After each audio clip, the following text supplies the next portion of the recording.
এতগুলা রোজা গেল, প্রতিদিন তরমুজ কিনছি, একদিনও ভালো পাই নাই। আজকে যদি না পাই ভালো, তরমুজ রেও ভাঙমু, তরমুজের মালিক রেও ভাঙমু। ভাই আজকে আমারটা লয়া যান, একদম মধু মধু মধু। এত গরম না, আমি মধু খাই না। এত গরম এমনিতে রাতে ঘুম আসে না, খেতা কম্বল তুইলা ঘুমাই, তার মধ্যে আরো নাই বউ।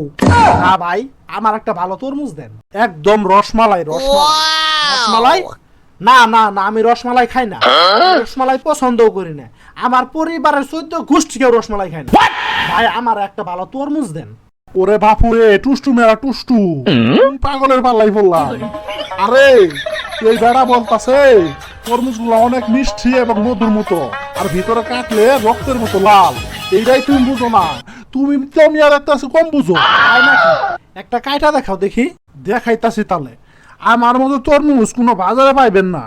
এই যে ওই কিরে, ওই কিরে, মধু মধু, রসমালাই রসমালাই, পদ্মার ইলিশ পদ্মার ইলিশ।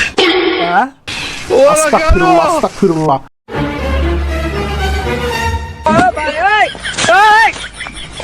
আল্লাহই বাঁচাইছে।